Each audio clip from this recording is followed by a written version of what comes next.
pensé dedicar esta conferencia a la comunicación. Ahora os contaré, pero ya lo sabéis, todos nosotros estamos hechos de lo mismo, de polvito de estrellas, somos fragmentos de estrellas. Todos venimos del mismo origen, hechos con los mismos materiales. Y sin embargo, somos extraordinariamente diferentes unos de otros. Somos únicos.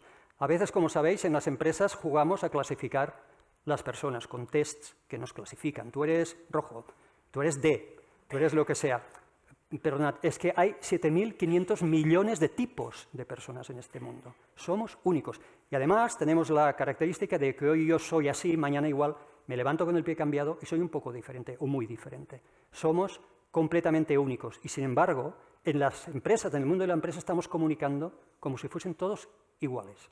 Fijaros cuántas veces hacemos el ejercicio de preparar nuestra comunicación. Pensamos que nos han entendido y a lo mejor no nos entienden, especialmente los que gestionamos personas. Y a veces pensamos que lo hemos explicado, ¿cómo es que no entienden? Pues porque es que hablan un idioma diferente a ti. El tema de la comunicación también es un tema que merecería, como os digo, toda una conferencia.